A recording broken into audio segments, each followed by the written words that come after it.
Hey everyone, I'm excited to launch season 2 of the Push Pull podcast where we explore how people navigate careers. In season 1, I specifically focused on the push and pull factors that informed career transitions, and ahead of recording episodes for this season, I realized that my view was pretty narrow. It's true that a focus on transition points really helped me understand decision making and paint the most compelling picture of a person's career journey. But I realized there was so much more that I wanted to dive into. How should people think about what they want to get out of their work, and how work or place of work enables people to build and experience the lives that they truly want to live, and what does that mean for the rest of us amidst the backdrop of all of these larger economic shifts?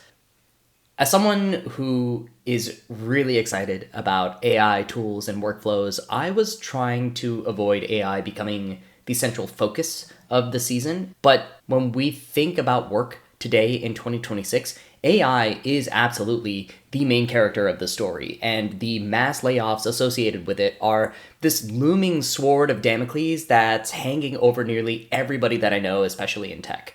Most people that I meet at meetups and conferences feel like they're treading water at best and drowning at worst. Those who are unemployed feel like they're sending job applications into the ether, never to be heard from again, trying to signal that they're still with it by chasing every new trend that they see, while those who are lucky enough to still be working feel like the expectations to adopt AI have pushed them to the point of exhaustion and burnout, struggling to keep up, and they still worry that their functions are going to either get axed, replaced, or offshored under the guise of being automated. As far as I go, I'm kind of living my best life. I can't deny that AI has been a game changer for me. I am building new tools at a rate that I never thought possible. My own consulting CRM, a custom portfolio to showcase my work, a portfolio builder for non-technical folks who just want to reduce speed to signal on the job market, and honestly, most exciting for me, I built a dog food and med tracking app called Goofy Scoops. Because my dog is a huge goofball, and I have a long list of feature requests that mostly come from my wife. It's awesome. And of course, AI tools have been in heavy rotation while editing my podcast interviews. But with powerful tools fueling the potential for abundant and limitless opportunity, my social feeds are inundated with fear and a sense of scarcity. Oh, product management is over, UX design is over, software engineering is dead, the job market is never coming back to where it was, your skills are already obsolete. And it is so annoying. As a perennial optimist, I have been surprised and dismayed by the sheer amount of doomerism that I've seen recently.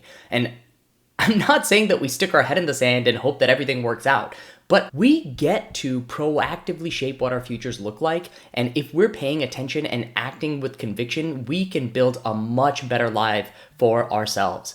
Technological revolutions happen. There is always near-term displacement and doubt, and that is all real, but we cannot fall victim into abandoning our role as the champions in our own lives. So this season, I'm taking a slightly different approach to my interviews. I still ask about career transitions, but I let my intuition guide me more. I speak to friends about how they've seen things changing and how they've stayed true to themselves while continuing to find fulfillment in their careers. I speak to founders who are building in the talent space using AI to enable fulfilling work one way or another, whether it's helping job seekers as humans to put their best and most accurate representation into the world, or helping employers learn the truth about the emotional landscape of their companies to promote and build a better environment for the people that get the work done. I keep coming back to this idea of conviction as the antidote to fear, uncertainty, and doubt that surrounds us in this day and age.